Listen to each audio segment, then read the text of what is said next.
What the deal? What the deal? This is Bad Lucc. This is Bad Lucc Cookout, man. I got a very special guest today.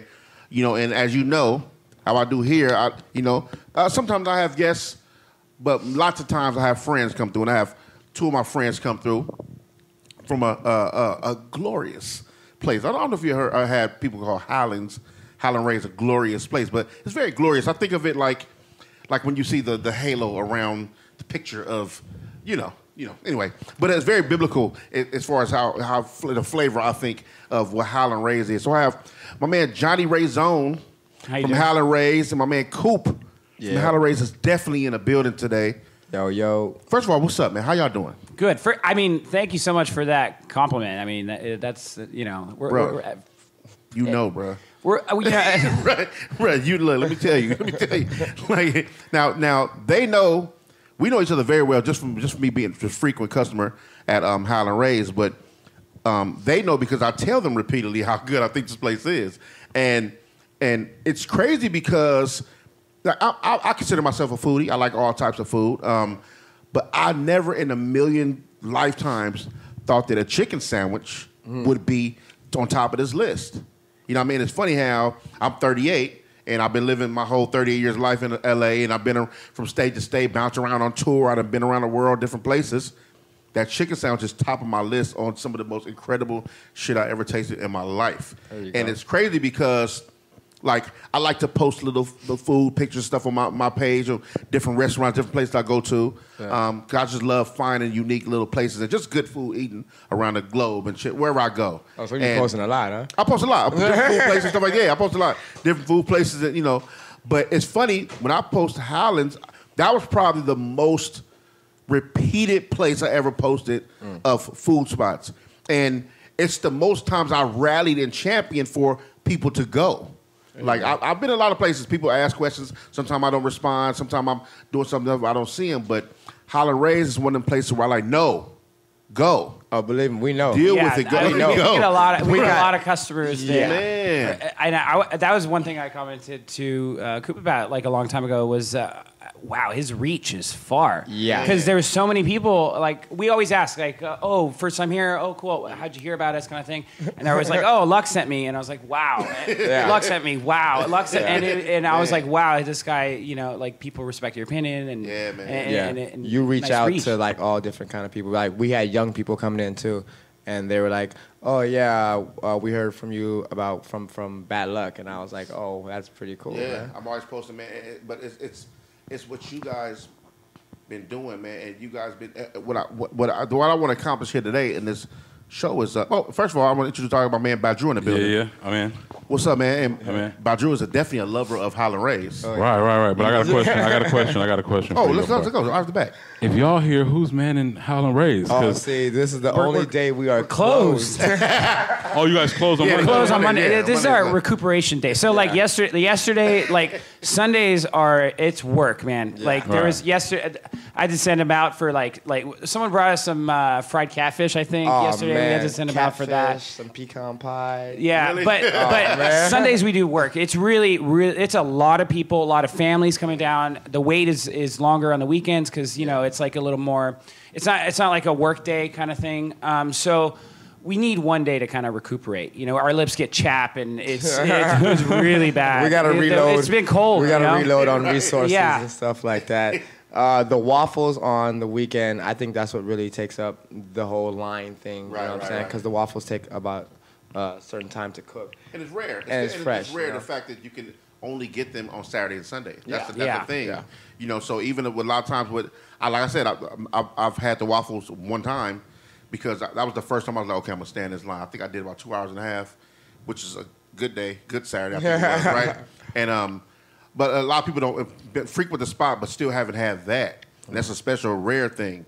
Right off the back, man, I want to get into the history of Howlin Rays because, like I said, like we talked about off air, a lot of people just hear about this quote unquote new spot called Howlin Rays, and it's this rave, and everybody's talking about it. They talk about the lines and how good this food is, but it's been a long time coming for all this, and it's like.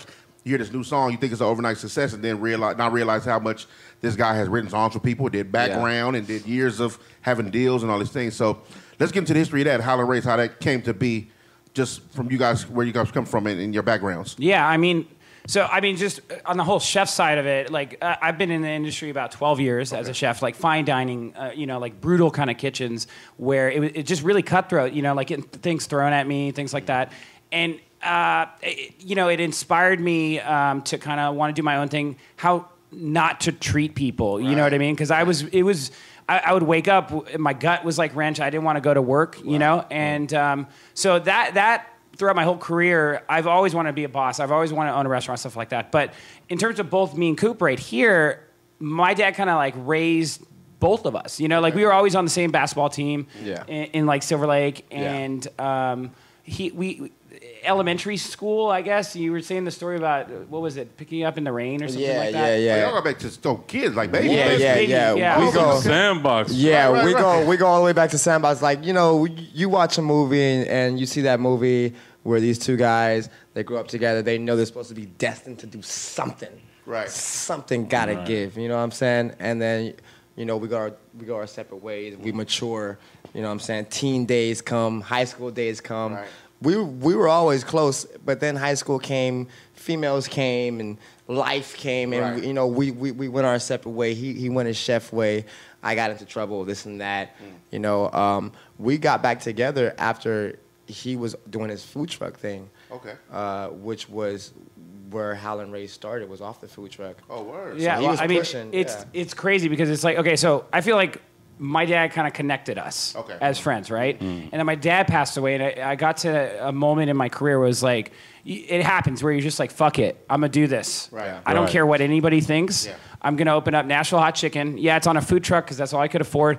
I'm going to max out my credit cards. I'm going to take out all the loans that I can get with my credit score and do it. Because going through something traumatic like walking in and finding your father passed out, done for the rest of his life, and walking in discovering that was so traumatic for me. Where I was like, "Fuck it, I'm gonna do this. I'm not gonna care what anybody thinks." You know what I mean? I knew that in the beginning it was hard. People were like, "Oh, you're serving Nashville Hot Chicken in Chinatown." Yeah, it's crazy and stuff, but that's all. That's all we could kind of like get at that point. Right. But it's funny because my dad kind of brought us together and coached us on basketball, coached us in baseball. Gave us the mentality that to do what we're doing now. And then when he passed and he left, that's when you came back. Yeah, which is kind of crazy. Yeah, I had got out of prison in 2015, and his dad had passed right before then, and I didn't know what I was gonna do when I got out. Okay. I was like, man, what am I gonna do? I'm fresh out. But I knew my boy was doing something. Right. Because if I'm not doing nothing, he's doing something. Right. You know what I'm saying? Right. So I reached out to him, and he gave me the opportunity. And I don't know nothing about food. Right. I don't know nothing about no kitchen, man. Right. I can make a top ramen though. That's for sure. Right. But he taught me from ground zero, man. Right. Like from the structure of the restaurant, brought me in, and our mentalities is like, we didn't come up from rich people. Mm-hmm. We made it happen with whatever and still made it work. Yeah. And that's the mentality we have. And then this happened, man. So I think Chef Johnny is doing the right thing by like doing what he want to do. Yeah, right. Feel me? And I want to talk about this for a second also. And it's crazy the connection between you two, because what happens a lot of times is not having that relationship. It's like you had, you talked about how you guys were destined to be friends and go this certain route. Yeah. Right. And your dad obviously seen it. Right. He's a good guy, good guys. Y'all need to, you know what I mean? Yeah. Stay together. Stay together and then hold each other down with whatever you choose to do. Right. He does a stint in prison, if you mind me asking. How long? I did 7. He did 7 years in prison, right? Almost a decade. And that, I want to talk about the importance of that because that does something to people, right? People, the system of government claims rehabilitation, right? Yeah. But it goes the other way most of the times where it fucks people up. Oh, it's you know what I mean? In terms of subsidizing the checks, and then also like certain jobs not even be qualified because you have a felony on your record. It's messed up. It's messed up, and then mentally, like even before you get out, the mental trickery, being in a place like that is just not for humans, basically, and then, so for you to get out 7 years later and then, like, let me call my boy. Yeah. You know what I mean? First of all, I applaud you for that because it takes a lot to focus enough to even say, I need to do something. Yeah. And I need to do something positive because you could have easily reverted back to. Did whatever I wanted to do. Exactly. Yeah. You could have not called him. Yeah. And then end up probably, back in the system or violating parole worse. or whatever. Oh, you know what I mean? So the fact you said, okay, never doing that again. Yeah. Let me call my man, and your man held you down like your guy's supposed to hold you down. Yeah, man. And not only did that happen, he didn't judge you and because some people, you go to pen for some time, like we know friends who do. Yeah. And then people look at them different, right? For sure. And then people don't want to deal with them in a certain kind of way. And then, but this your man like, hey, all right, come over here. Yeah. I'll show you. Let's do this. Yep. I got something for you. And that's You know what I mean? exactly And you was- how it went and down. the whole time you rolling the dice because you don't even know if it's going to work for you.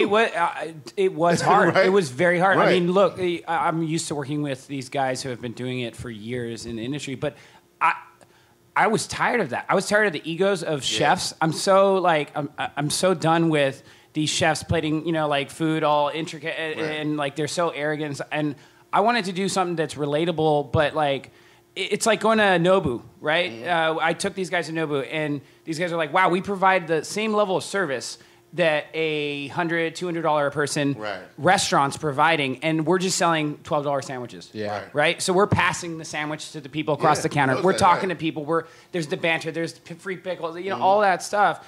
And so for me, I wanted to kind of bring that to the game of QSR, which is quick service restaurant, and also not work with chefs. I was tired of the egos. Yep. But that doesn't mean it wasn't. It was really difficult in the beginning. There was a few times, like I was talking to Amanda about it today. Like there was a few times where like it was head to head. Emotions. Yeah. Right. You just taking such simple, because there's problems. Running a restaurant's not easy, and especially a restaurant that has a line that's like an hour, 2 hour long. You got a lot of people, this better be worth it, people are investing their time and stuff. And he's right there, and they're talking to him about it, and emotionally it can be a difficult thing. Yeah. And let alone just running the restaurant with inventories and execution and top-notch quality and stuff like that. So it wasn't necessarily easy, but I'm really proud of where he's at now and how far he's come in the sense of a year and a half, 2 years. It's amazing, what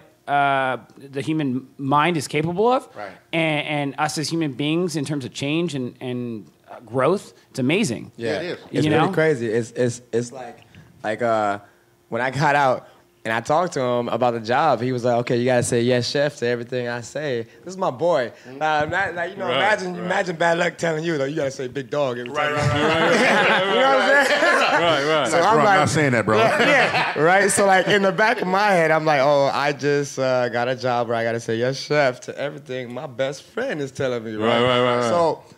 So doing it at the beginning, I couldn't do it. Like there was this ego there, and this is my friend. Why is he telling me to do this like this?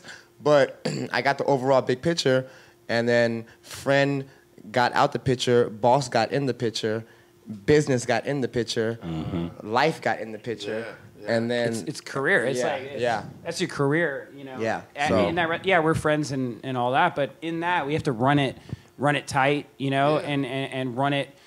Also, me sharing the knowledge that I've gained throughout those 12 years of grinding and making like $10 an hour and working off the clock so many hours, because the chefs are just like, you gotta have your station ready. You need all your mise en place ready. You need everything ready. Right. And I don't care if, you have to come in early and work for free. You have to do it kind of thing. It was very, it was intense, but it has to be, when we're there, we're running it. It's professionalism, it's career.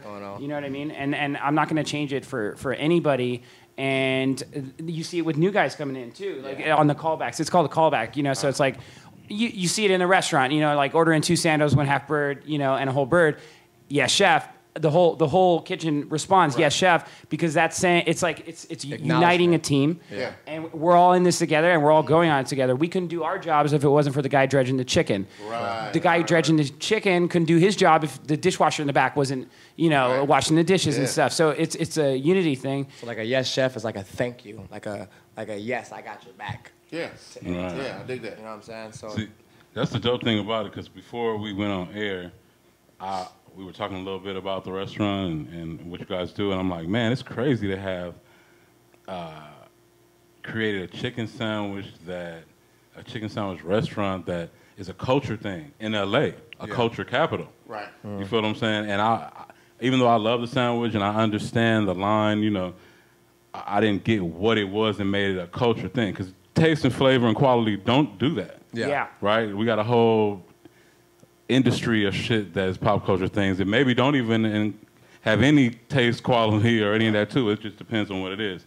But then when you hear the story of like the all the levels, like it's real levels that goes into what you guys are layers. doing. You peel layers and layers. It's and so much. When you get there, you know it's something because you can't even be that type of driving force or have that type of team if it's not something else richer going on that we can't see as consumers. Yeah. So hearing the story is a big deal because it's like some movie-esque type shit. You know what I mean? Like, he comes home, he's been trying 2 different life battles going on. Yeah. You know what I mean? Loss, replacement of loss with kind of what you lost. Like that, all right, I lost my dad, but something that I share with him it's still it's here. You feel what I'm saying? And sharing a stranger with your dad is different than with a sibling. Right. You know what I mean? Like, it's another level because nobody has to do anything. There's no blood oath going on or, you know what I mean? It's just like, no, I could not fuck with you. My dad didn't have to fuck with you. You didn't have to fuck with him back. You feel what I'm saying? You'd have to be receptive to that. Right.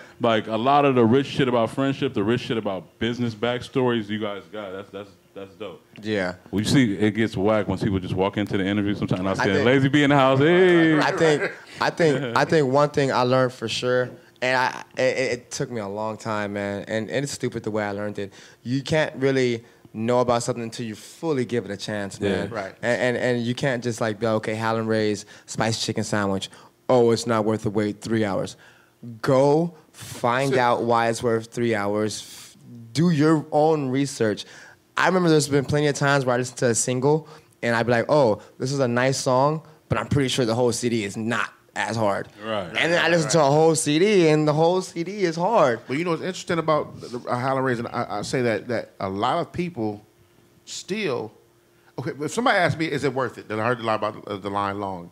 Is it worth it? Then first of all, I want to get into the history. Well, I mean, right after this, I'll get into the history of how it came to be Howlin Rays. That's really interesting for it to be a Nashville hot chicken spot in L.A. and where that come from. And dispel some of the rumors of what they had of Nashville hot. Like, I understand the story on how they actually went there, studied that, know what that is, know the owners, know about Princess, and know about all that. And then I'm going to get on that. But I want to talk about how the line, right? People talk about the line in Howlin Rays, and I say, well, the hourly wait thing, for me, it's an experience, right? I'll tell anybody, now, whether they do or not, that's on them. So even majority of people, literally 9 out of 10 people I ever told, if they ever told you, Lucc sent me or Lucc, whatever, I told them to sit on the inside. Now, whether they did or not, I don't know that part. Yeah. I know they got there. No, right? Most of them are in there. I Yeah. tell them They wait sit to the on front. the inside. The reason why I tell it because that's a part of it. Yeah. It's like I don't want to undersell you with just this thing. I don't want to undersell you with just a chicken spot. That don't mean I'm underselling you. Yeah. The chicken is fucking incredible. Like I said, a lot of people go in there and take their sandwich and walk outside and eat on the little benches. Yeah. And for a lot of people, it's still worth it. Yeah. Like they have no idea what's going on inside a lot of times, and they go out, they get their food all the time, go eat outside one of the benches, and go home, and we'll come back next week and do the same thing. Without knowing, like, yo, if you go sit on the inside, that's a whole nother thing. Music, it can be vibe, intimidating though. Like for a lot of people, right, I mean, right. we're blasting like "Forgot About Dre" or something like that, Right. and the bass is shaking the crystal hot sauce bottles on the counter. Chefs are screaming at each other. You know, it's electric in there, and you're highlighting people. Hey, you! Yeah. The guys are dancing. What was it yesterday? Poison came on, and we had this guy. He had his chains on. He had all his gear, and Coop and him were like dancing, and he had that spotlight for that moment. You know, that can be intense for people. Some people maybe they just want to go and get that food, So I get the two sides to it, but to just tap onto your whole culture thing that you're saying about. It's insane because Adidas is reaching out, right? We did a collab with Dope. I mean, the hat that he's wearing. We did a collab with the Hundreds. Yeah. We did a collab with Active. it's insane for a chicken restaurant to get these major brands reaching out and wanting to be like, okay, let's do a shirt collab, let's do a shoe collab, let's do a video feature on you guys or something like that. I mean, here we are sitting here in the studio. We're just chefs, a chicken restaurant, right? I serve chicken. I thought the first time I'd be in the studio was to make an album. First of all, I am here talking about chicken. That's cool, man. Yeah. Like that is, but that goes back to us being who we are. Me and Chef Johnny is just like being real, recognize real. We're getting the collabs with these people only because these people see some real cats, these young cats, just like doing what they want to do and not going against the grain. You know what I'm saying? Right. It's the epitome of cool. Also, you know, it's definitely one of the coolest restaurants. It's definitely one of the coolest spots. And nobody, but man, I'm not sitting up with nobody if they not cool. Yeah. Like I don't care. I'm not the. I love to be with cool people. These dudes I hang around with, everybody's cool. If I'm with them, if I'm hanging around, hey, it's my boy, whatever. Yeah. They're cool dudes. I hang around cool people. So that's a thing. You know what I mean? Where you can't get that everywhere. Yeah. I've been going to certain restaurants my whole life. I've been going to every Roscoe's my whole life, and I don't know not one worker in there. Hey man, that's so true. You know what I mean? And I'm talking about all of them. I don't have no personal relationships with nobody. Well, okay, so going from there, I got to ask this question. When you say like the personal relationships and the staff and getting to knowing the staff, it's a 2-part fucking super important question. Yeah. How did Mario come into play, and how and why he get his own fries? See, you're like Coop. Coop's jealous too. He's jealous too. Right. So then I got to know how Luis get his shit. Yeah. So just be ready for all this. I know. That's funny. I'm mad about it. My wife's mad about it too, because she's like, Johnny, you understand? Like, you're a chef, right? And like these guys are just coming in and doing it, but it's an ownership thing. It's just. So how did Mario come into play? So I was working at a French restaurant with my wife. She was running the front. I was running the back, and I got him off of Craigslist. He was a bar back. He cleaned the restaurant bar. It wasn't the cleanest of bars. It was really, it was a really dirty bar, right? Mm-hmm. And so he wasn't good at that job. No, he was. Okay.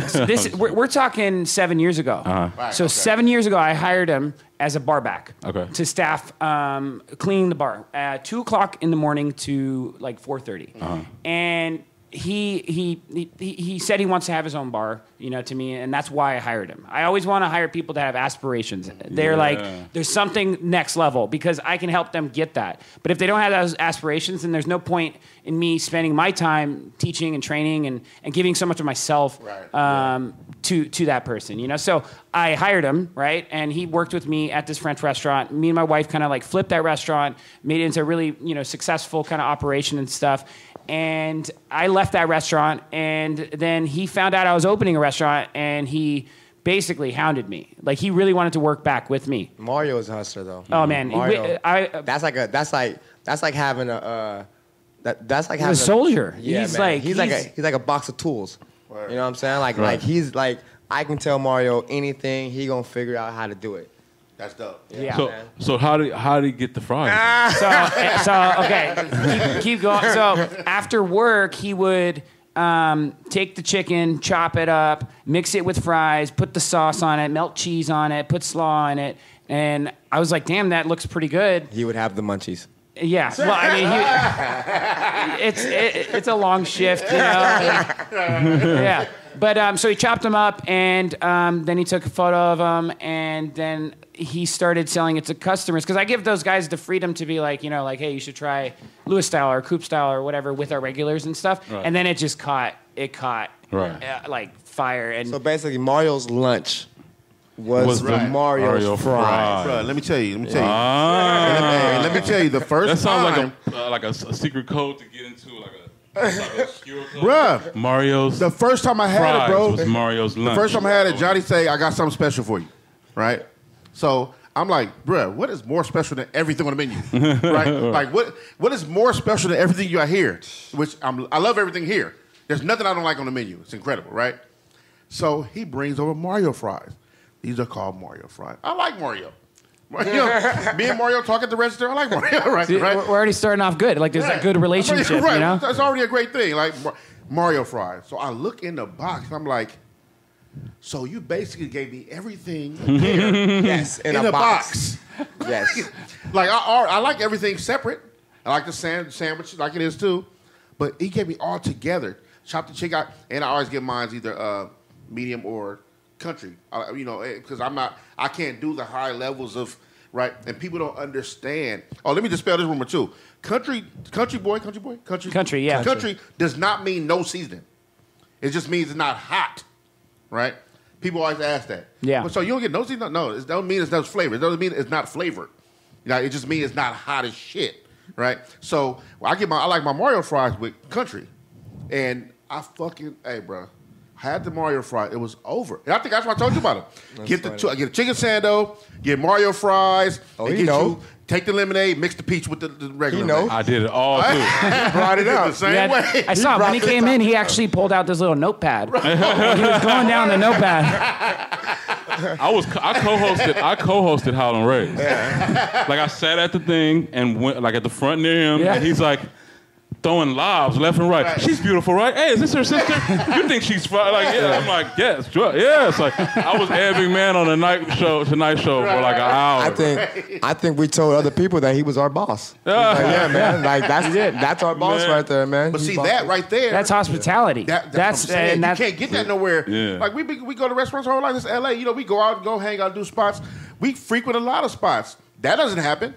I've been on a mic and yelled out orders. Yeah. I'm like, oh shit, that was cool. Like, you know what I mean? And it's like they made you a part of it. Like, so, and that's a cool thing. But back to that Mario thing, that's real ill how that is because, bruh, it's like, I like to stress that how it's not like they're going to work. It's like you going to hang with the homies and y'all got business together. Yeah. You know what I mean? Like we hanging, it's fun, we laugh. This is hard work. Extremely intense. Yeah. yes. Right. Don't definitely hard work. Don't get Chef Johnny twisted. Right. Definitely hard work. When you said 5-minute breaks, I knew it was not a joke. No. Everybody gets their break. Right. But Chef Johnny, he'll get about 5 minutes to go drink some water and come back in. Right. Yeah. I mean, everybody will get their full break, but Chef Johnny, it's really funny because I was talking. It's like, when you rear horses, so like, you get a horse, you get a stallion, right? And it's wild. And you have to like put that thing on a string and walk it in a circle, right? Until it starts to bang you, right? That's how it is in the kitchen because people will walk over you. Totally. People will take advantage. Totally. They will get complacent. They will not, so there needs to be that sense of authority. And like on Sunday, like everybody got their like 30-minute break and stuff like that, but I step out 5 minutes or whatever, and then I come back in. It was an intense day. Yeah, that was yesterday was really intense. Yeah. But and I had to snap at one of the guys because he wasn't calling back. Right. So I was like, you dropped cheese for Mario fries, and like he looked at me kind of like that, and I was like, did you drop cheese for Mario? He looked at me again, and he didn't call back. I sent him, and I took him to the back room, and but that needs to happen because if there's a breakdown, then it's gonna spread. Yeah, it'll mess with the flow of the restaurant, believe it or not, and then sooner or later you guys will feel it and find out because it'll be so quiet in the restaurant. Right. So you French trained. Yeah. So that's like a military style. Anyway. Oh, it's a brigade. Right. You're in a brigade. Your sous chef is your boss. The sous chef's boss is the executive sous chef. The executive sous chef's boss is the executive chef. Executive chef's boss is the owner. Like it just keeps going.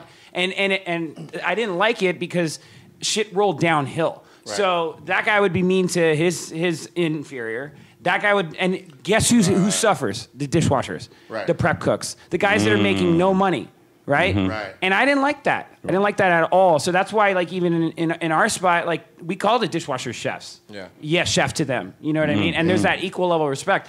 I yell at cooks if they like go to that dish station, and it's funny because Taco Bell posted something like that, like one of those memes or something where the guys just throw the dishes on the dish station, and then there's that guy just washing the dishes.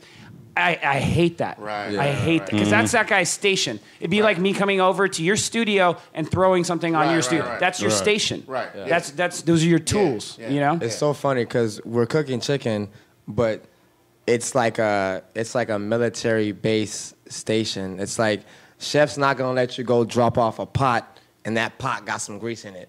You gotta wipe the grease out and then go drop it off to the kitchen guys. Show some respect. Right. It doesn't matter if we just making ice cream. You gon' like chef says, go to the sous chef and that blew my mind because I'm coming from I'm coming from prison.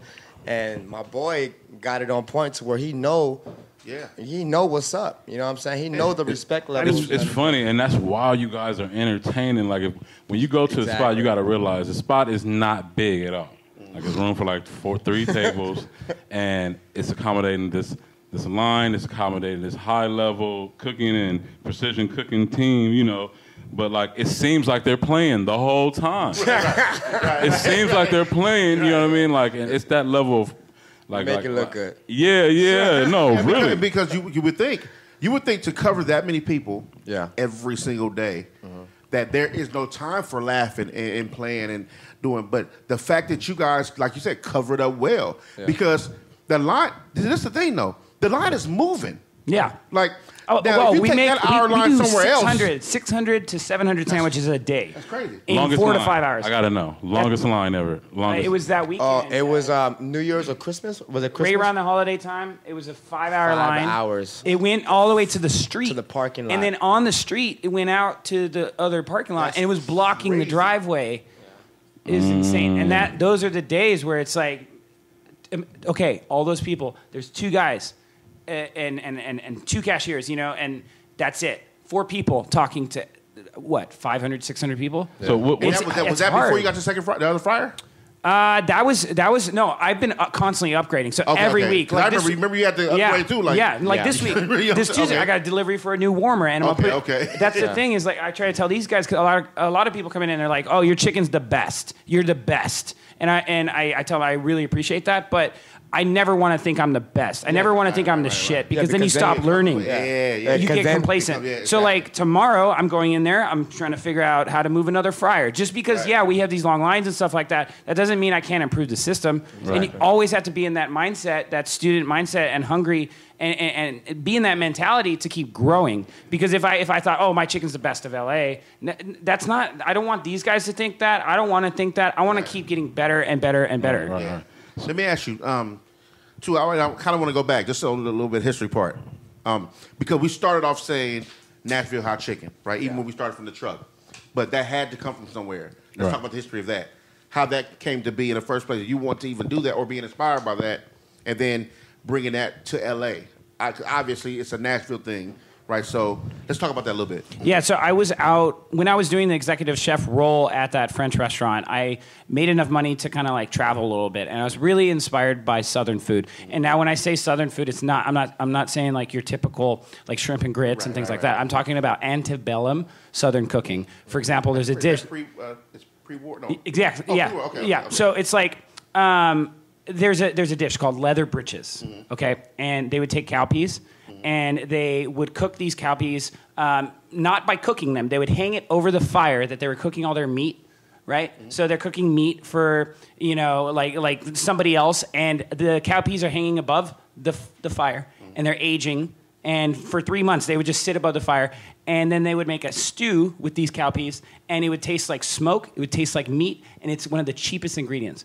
Wow. And I got so inspired by that type of Southern cooking where you're taking something like a collard green or something that's really like nasty if you just straight up eat it. Right, yeah. But it needs so much love given to it. And so I got so inspired by that, and I wanted to study with this chef named Sean Brock because he was cooking that type of way and the respect to grains. Like people don't understand like there's a thing called Carolina Gold rice or even Carolina Gold grits, right? That are like it's amazing when you have this product that's treated so respectfully and grown properly, like really like wild rice.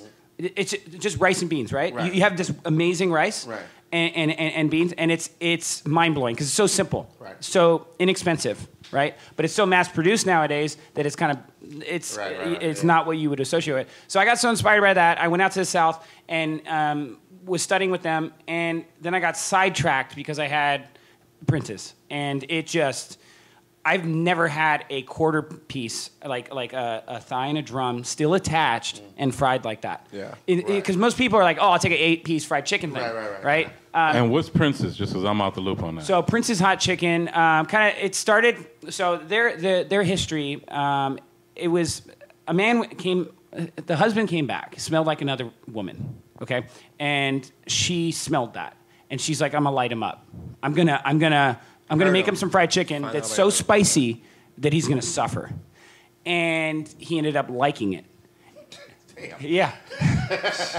Way yeah. And then he invited his friends over to try it. And he's like, they were cheating on their wives. He was a real one. All the cheating people love chicken. He was a real one for sure. He was a real one for sure. And then they started Prince's Hot Chicken. And so that's like in the it goes way back, and it's been around for a long time. It was very popular in Nashville because a lot of music venues, a lot of out of town rappers, out of town country music guys, you know, like they would come into town because it's Music City. They would perform, and Prince's was known for being open really late. So all those guys would go out there after their shows at like the Ryman Auditorium and things like that. Take that all over the world. Just talk about it all over the place. Exactly. And came back every time they came back to Nashville. Yep. And then other places like Hattie B's, like that family, they actually own, you know, a meat and three shop, and they were already in the restaurant industry. So they took the dish and kind of made it on a bigger scale, still in Nashville. Right. And then you have places like I introduced Coop to Aki, 400 Degrees, and Bolton's, and all and hot fish, hot catfish. Yeah, hot fish. Hot fish. But they've been doing it, and it's been around, and no one really. It wasn't really like on this kind of public global scale yet, but people knew about it and stuff. And when I had that quarter piece, I was just like, wow, this is a perfect dish. Right. Like taking that fine dining mentality of like yours hot. I had it hot, yeah. I like the really spicy. Okay. I was doing Pepto-Bismol in the morning. He's crazy. He drinks Pepto-Bismol and eats Tums and stuff like that. So that you can eat the chicken. So I ate it, and I fell in love with the culture because like they're like tapping you. It's like LA. You're not used to that. You know, like hey, good to see you. You know what I mean? Like or at a gas station buying like a Gatorade or something. It'll take like 10 minutes. Right. But it's a slower mentality. It's like because they're talking about you know people deal with each other. It's so different. Right. So it's like warming actually. It's like very warming if you go somewhere and people actually connecting with you different like that. Yeah. Yeah. Like, and that flipped my mind. I was like, wow, being an LA kid and then seeing that and having that chicken, I was like, I want to be able to bring something to LA because LA has everything. It's such a melting pot of so many different cultures, and to be able to say like, oh, I brought this to LA, you know, that's an accomplishment that I would like to kind of like have, and I feel like I did that, you know, and now what it's about is it's turned into something so much more like we're discussing prior, but. In terms of bringing it out here, I just got so inspired by it, and then when my father passed, I was like, "Fuck it, I'm doing this. I don't care what anybody thinks." And you brought it out there, man. Seeing somebody embrace something and then still be able to give it props in their success, because you know the first thing people do is try to bury their master. You know what I mean? Or bury the style. Right. You know what I mean? Like I don't know what you're talking about. I came up with this, right? Yeah. And you're right. That was so important. I wanted to get their blessing. Yeah. Before I did it. That's why it's dope to watch you guys on social media go back to Nashville. Like when I first saw that, it was like. That's another thing about LA, where things can't survive as a culture thing if they are like posers. We really big on posers. You feel what I'm saying? So going back to it is a huge thing. Like watching it on social media, you know what I mean? Like, and then to take everybody, you know, that's amazing because, you know, a lot of hard work is going in with just running Howlin on a day to day. But you guys need to really understand what this is and where this comes from. Yeah, we go out there really get the feel. It's not about hearing about it, but you can Google it. But let's go. I'll show you. And bringing it back for real. Because one thing he said is that, you know, L.A., we do have a lot of things. Like, we have a little bit of everything. But what I've noticed from traveling is that we got the popcorn version of almost everything. Yeah. We got, when you go there, it ain't like that. Yeah. Right. You ever had a po' boy sandwich in L.A. And one in Louisiana? Right. It ain't that. You feel what I'm saying? So when somebody goes and gets the knowledge and builds something on like, no, I'm going to give you experience to where if you go to where it's from, they're going to respect your experience with it. Right. Outside of where it's from, that's a fucking huge obstacle. Definitely. You know what I mean? Like, that's like, you go to China and you tell them, like, well, I'm in America, but I eat da-da-da, and they like, good choice. Yeah. Right. You know what I mean? Like, or if you go to Italy and find out you can't get chicken fettuccine because they don't make that shit. Yeah. That's real shit. Like, you know, I had that over, being from LA, I had that over and over again in chicken Mexico. Alfredo, like, what is that? Like, we don't do that. Chicken Alfredo, we don't. That's burritos. Side note, I went to Mexico, I asked the dude, because when I travel, I'm like, all right, whatever the authentic thing is, let me try it, because I'm from LA, I probably had the fake version, right? So I'm like, yo, tell your man I want to get a burrito. And he has to explain to the guy what a burrito was. He was like, he's like, it's like a hamburger because they don't ground meat. Right. They don't shred cheese. Right. Yeah. Right. There ain't none of that in there. That's some LA shit. Right. You feel what I'm saying? So when we get shit, our idea of what we have is usually so far from what it really is. Yeah. That somebody. It's like arrogant for us to think like, what do you mean? We have that. Yeah, but it's just, Right. You know and unless you're in a situation where like this. I've had a Philly cheesesteak. No, you haven't. yeah. Same thing when I went to Philly. No, you haven't. Dude, my taste buds wasn't even ready because they were like putting ketchup on the Philly cheesesteak and fucking shit in Philly with the cheese whiz, but with ketchup still.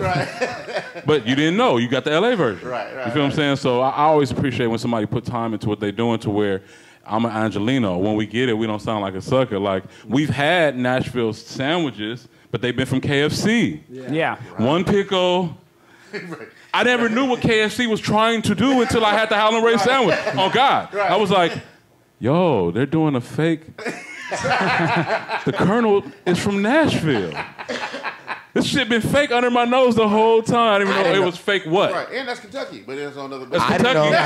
But they do got one that's the Nashville chicken. They do. Like every once in a while, They had a version, we got yeah. Nashville chicken. Like, dude, it's not. You know, it's funny. They didn't want to. When before they launched it in their stores, they launched it on a truck, and that truck they didn't want to drive it through Nashville.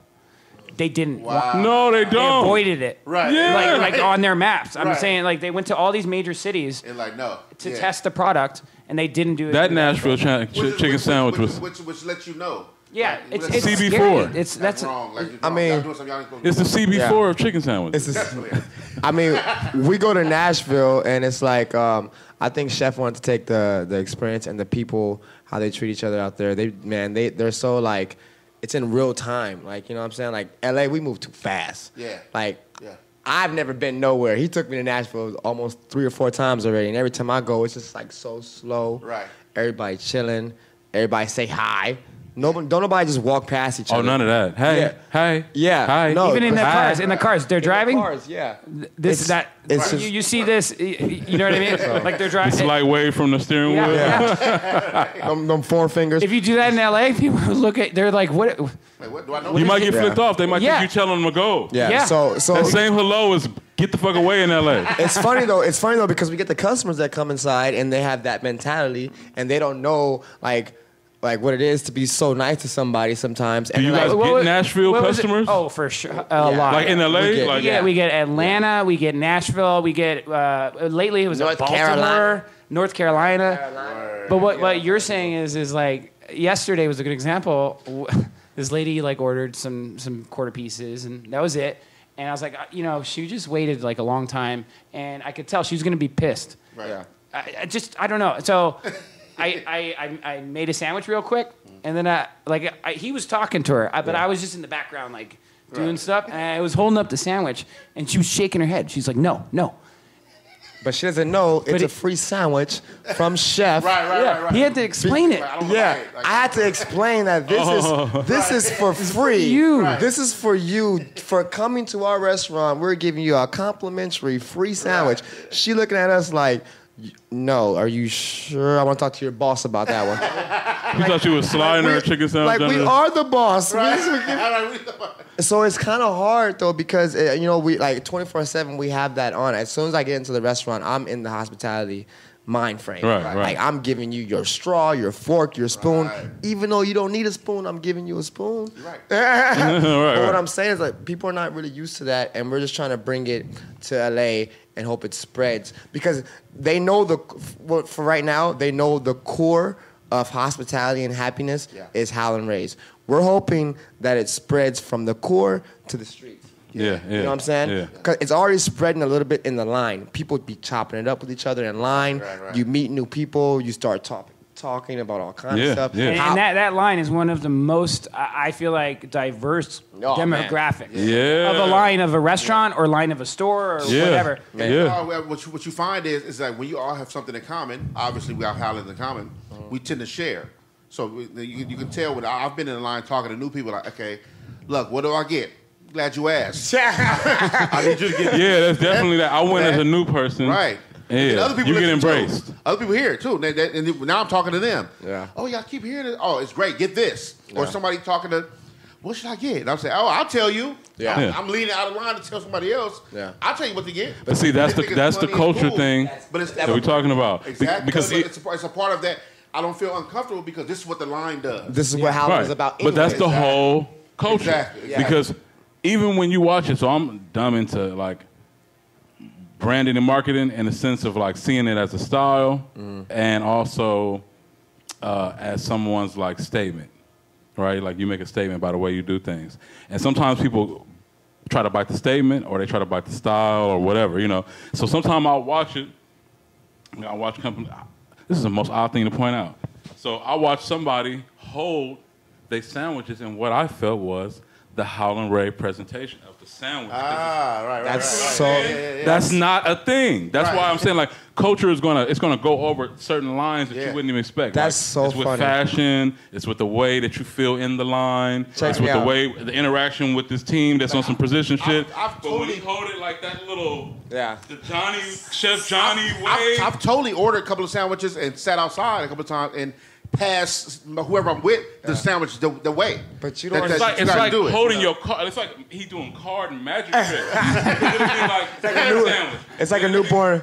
2 sandwiches, 1 like 3 sandwiches, like you know, and he pulling the pigeon out of the shit. So it's definitely like some fucking Chris Angelness to the sandwich, you know, the display. Check me out. It's so funny. It's so funny that you guys bring that up because, man, Chef Johnny, he stresses about how important it is for these little things. And like, you know, so we're not at the restaurant, so I can talk freely. Sometimes in the back of my head, I'd be like, man, Johnny, it's not. Yes, I'm like, man, I'd be like, it's not that important, Johnny. I don't know why you, but I'm hearing it, and man, this dude know exactly what he's talking about. Man, when we come to work, he'd be like, okay, look, Cooper, you gotta have the straw like this. You gotta give it to him. Don't touch the cup around the edges, because that's what someone gives you a Coke. Look, that's what I'm saying. Here's a Coke. Yeah, see? You're gonna drink that, you know, like. But that's something that I consider. It's so funny you bring that up, though. Yeah, man. Yeah. Don't do my shit Yeah. like that. But the level of presentation between if I hand you a sandwich like this, Exactly. and if I hand you some shit like here. But like, you know what I mean? Like this stuff, like, you know what I mean? Yeah. Like, Well, and what's crazy is, so what happens is you tend to, a cat like myself who frequents Howlin, like you tend to look for it. So if I ever shown up with a guest, like I showed up with my friend Miss Bliss. Shout out to Miss Bliss, right? That's my friend. I showed up with Bliss, and it was presented her like this. Presented to her like this, right? Now, she was so busy Snapchatting, she wasn't grabbing the sandwich. Mine was about 2 or 3 bites in already, right? I'm already on mine, dogging it. He said, hey, your sandwich. So he still got a hell out there and said, hey, yo, grab your sandwich. Get your sandwich. But if they didn't do it, I told her to hold her phone out early. Because I'm like, the show's about to start. Right. Basically, I'm looking forward to that. So I want to wait in the line. I want to sit in the front and have this thing because I want her to experience the whole ordeal. Yeah. So if you didn't hand it to her like that, if whoever, then it would be like, wait, that's not how you do. No, what you doing? That's because everywhere else you ever been, you've been given a sandwich. That's the show. Because the show is this. I want to see the show. I want lights, camera, action. If you didn't, then it's like, I was cheated. Yeah. When you've been doing it a certain way. So I understand it's ill about that. I'm glad you said that where sometimes where people be thinking like, look, I'm an artist. I have a CEO. I have a boss, right? Yeah. So sometimes I don't understand. And my boss is my fucking friend, one of my best friends, right? Yeah. And I still say my boss because in business, that's what it is. Exactly. Though we're the same age, and that's my friend, but that's my boss. So when I'm in business mode, hey, how you doing? This is my CEO. Exactly. It's my CEO, Bird. Everybody knows my CEO. Bird has been through Howlin a couple of times because he knows what's up with Howlin, right? He knows, right? So when you have this thing where he don't like to be called that. I said, well, no, but it's business. People, if I say, we talked about thinking about credit. If I say, this is my homie, you don't respect it as much as this is my boss. Exactly. If you hear this is my CEO, if I say, hey, Johnny Ray, this is Bird, this is my CEO. Okay, that's business. I know how to deal with this, handle this, whatever. Because you're going to be cool anyway. You're just a cool guy. But if it's CEO, that's one thing. If it's my homie, that's a whole other thing. Exactly. You know what I mean? CEO mean you might have some business for him. The homie, you might not have no business for him. You see what I'm saying? So it's a difference in that. People look for those things. Howlin is the place where I go to know these things are going to happen. I know if I go sit at any other restaurant, we're not going to get this. We're not going to get the great music. We're not going to get the people in line. Every time I come to Howlin's, I know somebody in line. Yeah. And I'm talking about, I'm sorry, somebody may know me in line. Hey, Bad Lucc. It's from my post. Yeah. It's from my talking about Howlin's, or maybe they know me for some rap shit. Yeah. Right? And it's always love. Hey, what's going on, man? I always walk up to them, shake their hand. Oh, good to meet you, bro. Whatever. Oh, you went? Okay, I know you be going to Howlin's because they know what's up. Yeah. And then it's this vibe. It's this family vibe, and I love that. And so to segue into this, I notice you guys do, and for the people who may not follow on Instagram or the social sites, you guys do like award shows, for ceremonies for each other. Yeah. I notice how y'all do that, and I thought that was pretty dope because, and I don't know if I'm wrong or not, but it looked like you guys were holding it, you and your wife or whoever were holding these ceremonies for everybody. Yeah. I mean, it's like showing the strengths of each person, because everyone's got weaknesses and strengths, and giving out awards for that first year, that was rough. It was hard. It's a beast. It's a hard restaurant to work in for sure. And the people we're hiring, they're not trained chefs. Right. We're hiring nice, good people, right? Mm-hmm. But that doesn't mean they can handle that workload. Right. So they have to be able to follow direction, take direction, get disciplined, improve it, and then move on, and then make new mistakes. And so really respecting. Most of our staff have been customers. Like I'd say 85% of the staff right now, they were customers. It's insane. That's dope, man. They want to be a part of it. They see it growing, and it's like a fire that just keeps burning. That's different, and I think that's different because we've been to many restaurants in our whole life, good restaurants, favorite restaurants, special places. I've never wanted to work at any of them. Because not restaurants, just because I eat, and then I eat. The food's incredible. I'll go there 100 times, but I never think of working there. Yeah. But they obviously see more than just the food being fucking incredible to make them be like, you know what? I want to keep being in this environment. I want to be a part of it. That says something. Oh, it's bringing for me, I'm the best when I'm there. Like, it's bringing out the best of me. When I'm doing Howlin Rays stuff, I'm the best. Yeah. I see it in him. Like, when he's there, like that's a really amazing part of Coop. Man. Mario, when he's there, like it's bringing out the best of people, and also just the vibe in that restaurant. But showing appreciation for customers. So like or employees, flying them out to Nashville, right? Raises, bonuses, working with their days off, with their schedules, all that stuff. That's super important. Like, what's the difference between a customer and an employee? If you really think about it, they're going to tell their friends how it's ran. Yeah. You know what I mean? Like, you work at Howlin Rays, and how is it over there? Oh, the chef's an asshole. Right. You know what I mean? Oh, yeah, they work us too hard or whatever. It's the same thing. Right. So having that mentality on it is really important. And the whole passing thing, one comment I want to throw in there, we're in Chinatown, and we have that open thing, right? In that culture, when you're kind of passing off something or giving a gift or receiving a gift, it's always a two-hand thing.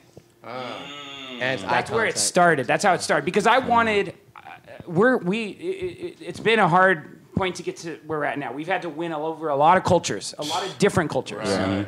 You know what I mean? Like we're in Chinatown. That it's an old school community. And supporting that community. And it's one of the few spots in it that's not even Asian. Exactly. Yeah. Right. You know what I mean? Yeah. So that alone, you're like the new girl on the block. Everybody looking at you like. Right. Yeah, that culture. Then the kind of like hip hop culture too. Right. We've had to win that over. You know what I mean? Right. Food writers culture. The critics and all that stuff. So many different cultures on this simple thing of fried chicken. You know what I mean? Man, you guys' so approach cool to all this is just dope, man. Johnny. It's just like art type shit. I watch you guys promote, I think, other businesses in that area. Like, it was a dumpling thing on you guys. Yeah. They got. IG. I just saw it today. They got 1,000 followers. Because we ran a contest where it's like you got to follow them, and then enter or whatever. They got 1,000 followers in one day. That's my wife. That's Amanda. She's my boss. She's running it.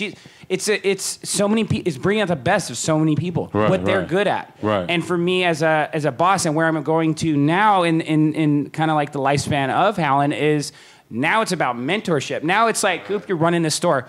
And we're opening in Culver City. Right. Mario, you're running the store, in Culver City with Julian. Yeah. Lewis, you got to start talking to customers more. Coop, train Lewis on this. You know what I mean? Right. And it's mentoring, and it's making these guys do what I've been doing the past kind of year, and then giving them opportunities. And by opening another store, then you promote from within, and then you give those guys raises, and their responsibilities go up. Yeah. You know what I mean? And that's... Let's talk about that, because I'm borderline Culver City, right? I'm kind of like on the edge, right? So I'm ultra happy about that, right? Yeah. So, Oh, was that a real thing? what? Yeah, November. That's why I want to go. This I year. want to go let him fast. End of this past year. that. Yeah. I got to bring it back to that. Like, hold on, everybody get this. This is a thing. Like, Oh, okay, yeah. right. It's gonna be Howlin that Rays is I'll be there. Gonna open up Open a up. second location. Yes. in Culver City. Yeah. Yeah. Now this is amazing. Yeah. News because first of all, I wasn't gonna stop going to that one anyway, but now I have an option. wherever I am. You're okay. Honey Kettle. Right. Are you talking about that one? Talking about I thought you were saying, I'm No, not no, stop no. going to Honey Kettle because I'm friends with those guys and Right. it's real close to them, and I think this is going to be amazing for fried chicken know that? and for Southern food. No, what? about Spot. About Honey. Well, I thought you were saying I'm not going to. Do you like? Have you been to Honey? No, he was saying he has the option of your old I know. store or your You new was talking store. about Chinatown, but then in my mind I was thinking, Honey Kettle. No. I'm talking about.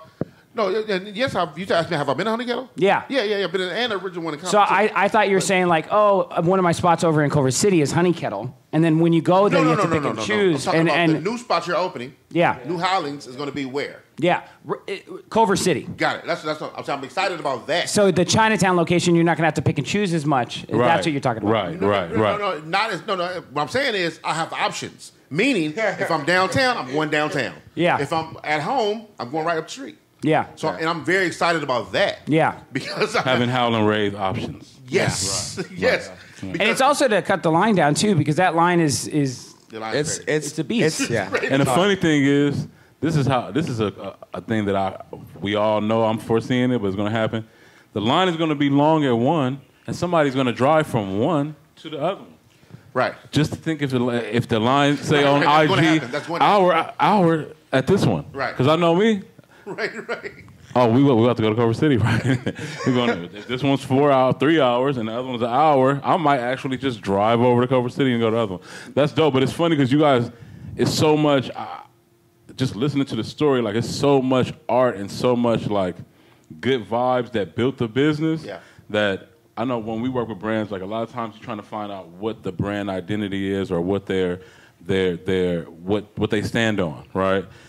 Because of how your style is, it keeps adopting and incorporating, like setting up other business that complements the style even more. Like, so it's such a like wholesome, thankful, humble story in the beginning, right? But then when he tell you the story about how he handed chicken to you and how he came about doing that, it's the same formula. You know what I mean? To where the end result, which is dope to me, is that the difference now, and I realize in hindsight, like the difference between a Howlin Rays experience and like another chicken sandwich experience, not judging off the taste of the chicken. Right. Not judging off the taste of the chicken. For me now, it would be that I feel like at Howlin Rays, I've never been handed a chicken sandwich. I've been presented one every time. Right. And I feel like everywhere else, I've been handed food. Right. But you never think about that difference until you get the new experience. Like now I'm like, damn, every time I've gotten this or the fucking Nordstrom bag, it's like it presents you something like love. It usually is. Which lets you know it's kind of like it's a greater thing. It's a respect that went into making that. For sure. Yeah. So we're giving it to you a certain kind of way because it's like if I handed you a glass statue or something, like it's fragile. So the way I hand it to you is, okay, be careful. Right? Yeah, I had this talk with him because I told him Isoclose boxes. His boxes, he would write on it all dirty and nasty. I told him, these are Jordans, man. Hey, look, when he told me that, I started folding boxes real smooth, nice and slow. I would label them too, like I'm signing a Jordan and stuff. But it's the way he does things, man. It's like, okay, our identity is the people you see, man. We got a guy with glasses. We got a guy who listens to punk rock. We got all kind of people coming together to make one thing, and we're not changing it for nothing or nobody. Good, you know what I'm saying? So he won over the hip hop crowd, playing country music, playing hip hop, playing. Right. He didn't change it. When they walk in, we don't change the song. When they walk in all hard and thuggish, we still country dance with you, and if you don't like it, we're going to still try to make you like it. But what's cool about it is people come there and get with the vibe. Exactly. You can act like you're going to go against it. Exactly. Once you cross through them doors, you got to get with it. And it's like love. Like people say, you kill hate with kindness and love, right? Oh, he says that's his favorite line. Don't it's bring real. that It's up. real though. I dig it, because it's that energy thing. You got to change that energy up immediately. Yeah. So if you're there in line, first of all, you came with intentions. You may be in a line, you may be irritated, whatever, but you were driving there knowing this was going to happen. Exactly. So you didn't have the energy at first. So it's easy for us to change it back. Yeah. We'll change it. Or you'll have a sound, something to change. Yeah. Two things before we go, because I want to. There's very important things I want to cover before we get up out of here. Yeah.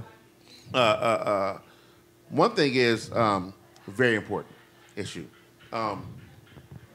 Not enough love, not from y'all. I get y'all, but in the world of talking about Howlin, because everybody talking about the chicken sandwich and the chicken and Mario fries and all that. Those fucking greens, bruh. Let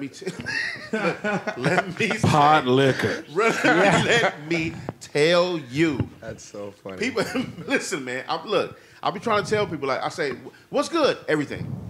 That way you shouldn't have to ask me no more questions. But if you need an order, I got one for you, right? Yeah. But we talk about them greens. Do you get the greens grandma style or you get the greens regular? Whoa, they're the grandma style. What? Coop presented. Oh man, let me tell you, man. Coop was like, hey man, hey grandma, look, I'm gonna show you how to.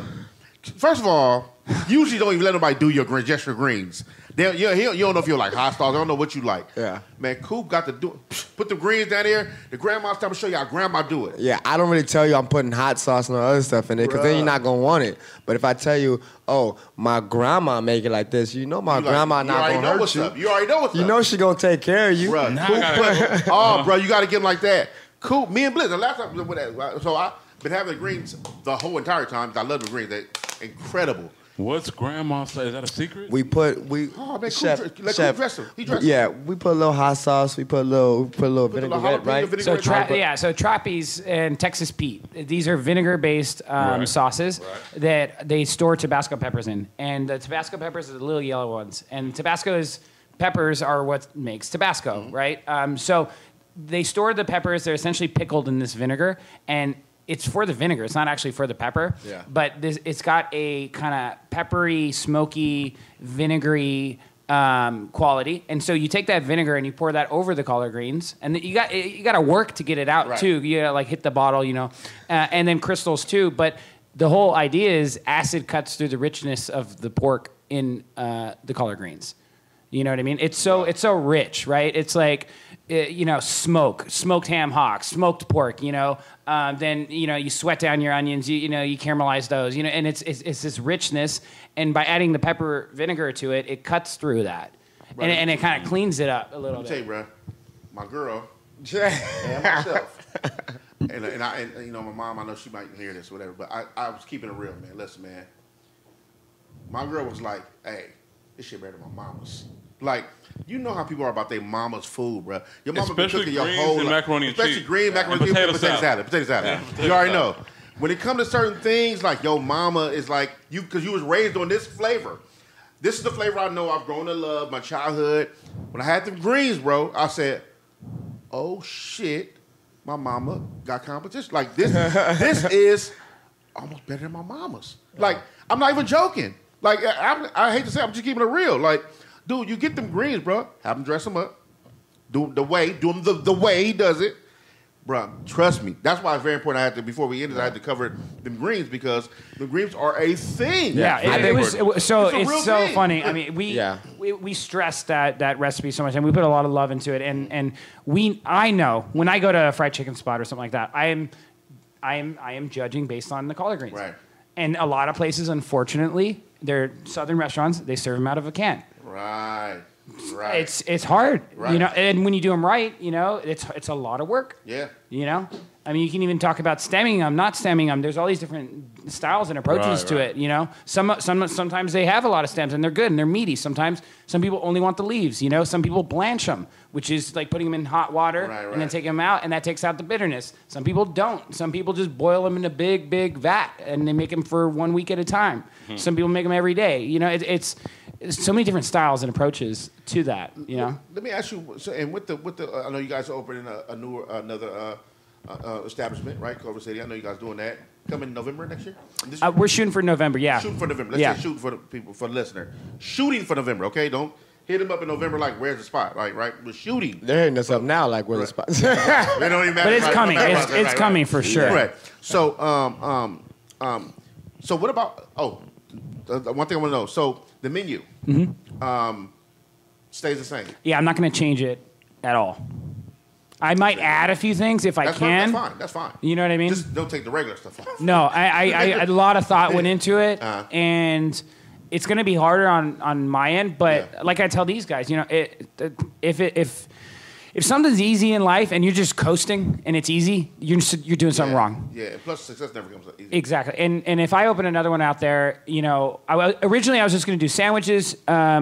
Tenders and wings. Yeah. Okay. But then the more I thought about it, Howlin Rays is those quarters. You know what I mean, as well. And I'm not gonna. I don't want to. If anything, I want to add to it. I don't want to take away. You know, it's going to be harder on my end. Yeah. And I'm gonna split the staff, so half of the staff there, half of the staff there. But ultimately, I feel like it's a reward to the customers. It's a reward to the city. For sure. You know, it's giving back to the city. And if we just have to grind a little bit harder. You know, we already started doing that. We started opening on Tuesdays. I didn't necessarily want to open on Tuesdays. Oh, you know what? So that's why. It's funny. I didn't ask it. That's why we're here right now. Off, I'm like, damn, I thought they was on Monday and Tuesday. No, we've been open on Tuesday, and that was hard. That was a grind. We were on 6. He's on 6 days a week for a while. Now we finally get it. It's a push. Right. And then you get the systems down, and then you can step back and relax a little bit. So it will be hard, but it'll be worth it. Be a little easier too. With kind of like 2 different spots where that may cut down on the line. Exactly. Yeah. I guess it's like, you give a little, take a little. Like, you know what I mean? It's the trade off. The trade off. Because you guys, first, I'm not worried about you guys not doing your thing because you guys work hard, brilliant in background and where you want to come, where you come from, and what you want out of your restaurant, what you want to see from your chefs, and what you want to see from the clients when they leave this place. So I'm not worried about you guys. You're going to kill it. You're going to kill it regardless. I think that highly of you. Well, it's cool because having that spot too, people have options to go. You know what I mean? And like you said, I'm glad you didn't just do chicken sandwich, tenders, and wings. Yeah. Because it's kind of like, that would be like, how they have a restaurant and then they got a to-go little window. Yeah, express version or something. Express spot. And then that switches it up. Especially because my order, I got to get the sandwich, the fries. And I don't know if you noticed, because you probably finished yours fast. Oh, he fancy. I don't know if you guys noticed. He fancy, look.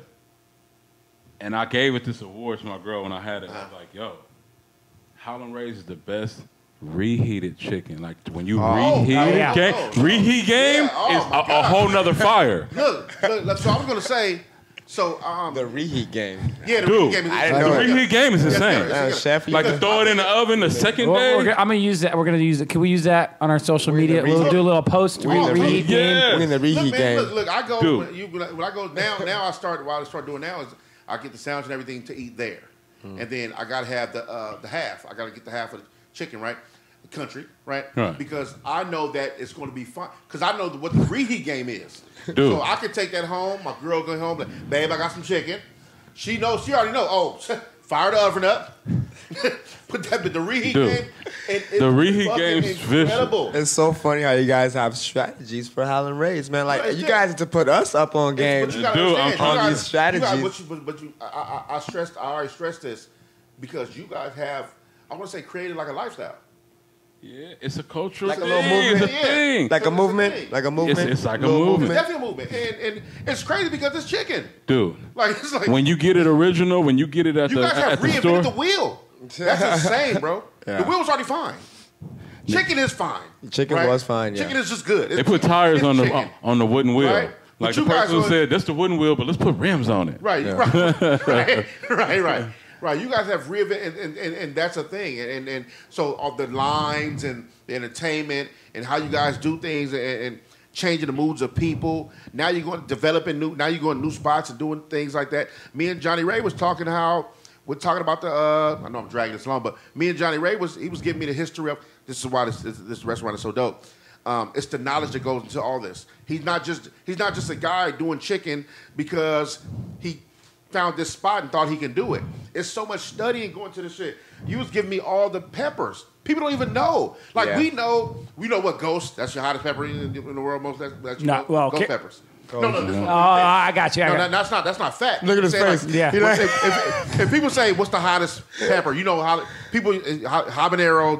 Okay, ghost pepper. That's what people hear about on TV shows and all these food. Before I worked at Howlin, if anybody asked me what the hottest pepper was, I would have said jalapeno. Jalapeno, right? Because I didn't know nothing about it. Right, but some people know. I'm trying to go through my food channel, learn. I know about. Now, if you go to food channel is ghost, Sriracha. right? Folks, people do wing challenge, stuff like that, whatever. They know nothing about the Carolina Reaper, Trinidad Scorpion. Dude, bro, did you hear what he said, bro? He's it's a pepper called a Carolina Reaper. For people who cannot see right now, he is Googling what we just said. Trinidad Scorpion. Which one can I? Bruh. Yeah. Bruh, do you understand, bro? Yeah. No, I don't. Well, I like to understand that part. Quite simply, so like the ghost pepper is used in Africa to deter elephants from crossing fences. So like the elephant walks and it smells that ghost pepper and it walks back. Trinidad scorpion pepper is used to eliminate bacterias in boats on the bottom. All right? And then the Carolina Reaper in the South, this guy just crossed, two peppers and came out with the hottest pepper in the world. But we didn't want to dumb it down. We don't want to dumb it down for L.A. You know what I mean? Right. Like, that's why we're using the hottest peppers in the world. A couple of years later, sign your disclaimer and get them little blue gloves from Howlin Rays. Yeah. Don't you give gloves? You do get gloves, yes. Yeah. We do. Okay, you have to use protection. And I do want to ask this. So, how many times a day, or do people actually order the Howlin all or the time? All the time, man. Yeah. All the time. We get parties. People come. They actually order the Howlin. Yeah, bro? Yeah, They have a do it secret for one, Howlin Plus, which is not even on the What? menu. What? It's like this thing looks like. People come to us and order and they start laughing, and we're not laughing with them. We like, yo, this is we have to serious. train. We train the cashiers like explaining the whole process. Do you have to work tomorrow? Like what's Do you have to work tomorrow? No joke.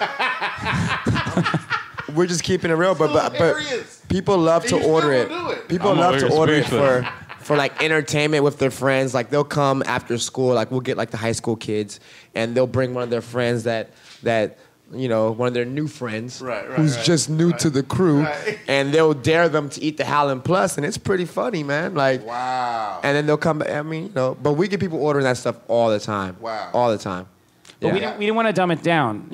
So when you go out to Nashville and you have the chicken there and you taste it, it's really hot. Right. And so like you were saying, like when you go, you get like the medium and you don't mess with that hot and stuff like that. We have that hot for a reason, because we're not dumbing it down for LA. We're not like he's saying, getting those burritos out. You know what I mean? Like we're not doing that. We want to keep it real and keep it authentic. And that chicken, it looks like a dark ball of like what color is that? It's not red. It's like a deep burnt orange kind of.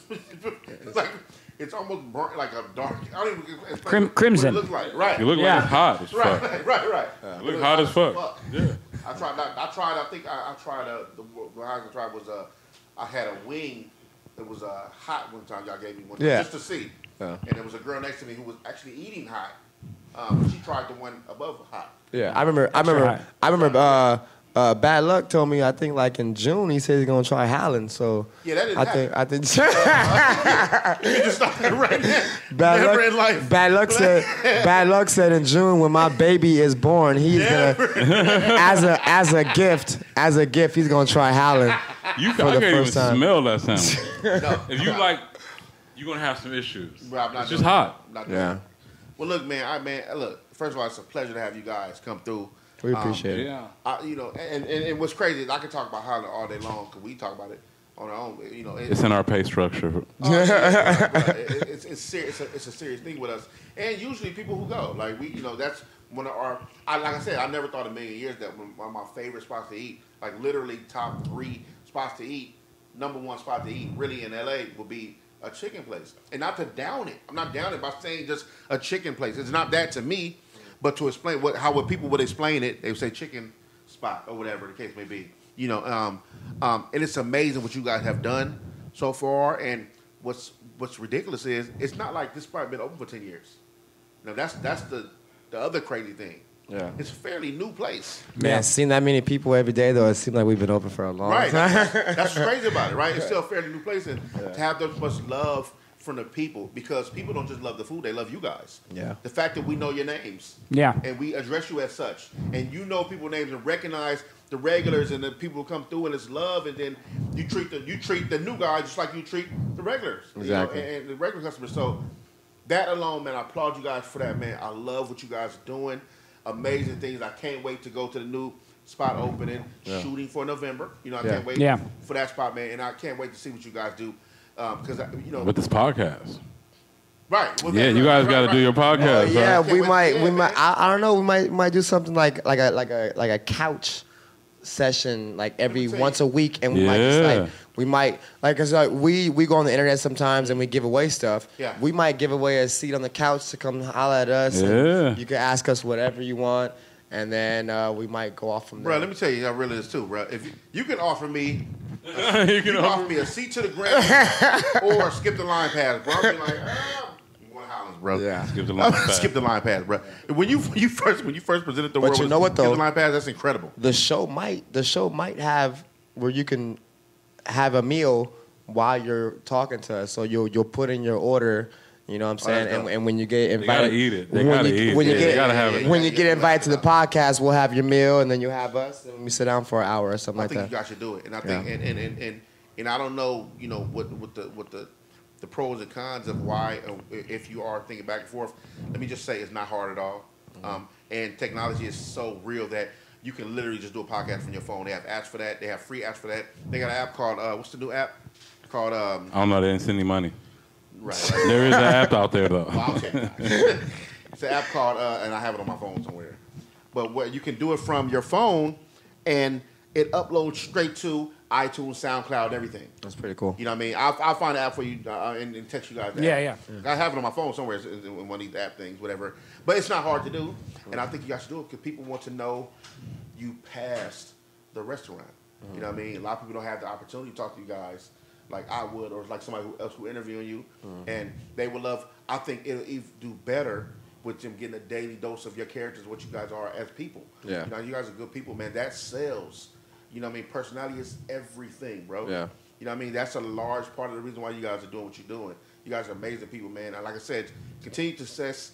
Much blessings to you, the family, and the crew, and everything you guys doing, man. And just God bless, man, and just keep going. Because I'm looking forward. I'll be a fan forever. You know, I've accepted myself as Howlin family. Oh, for That's sure. what it is.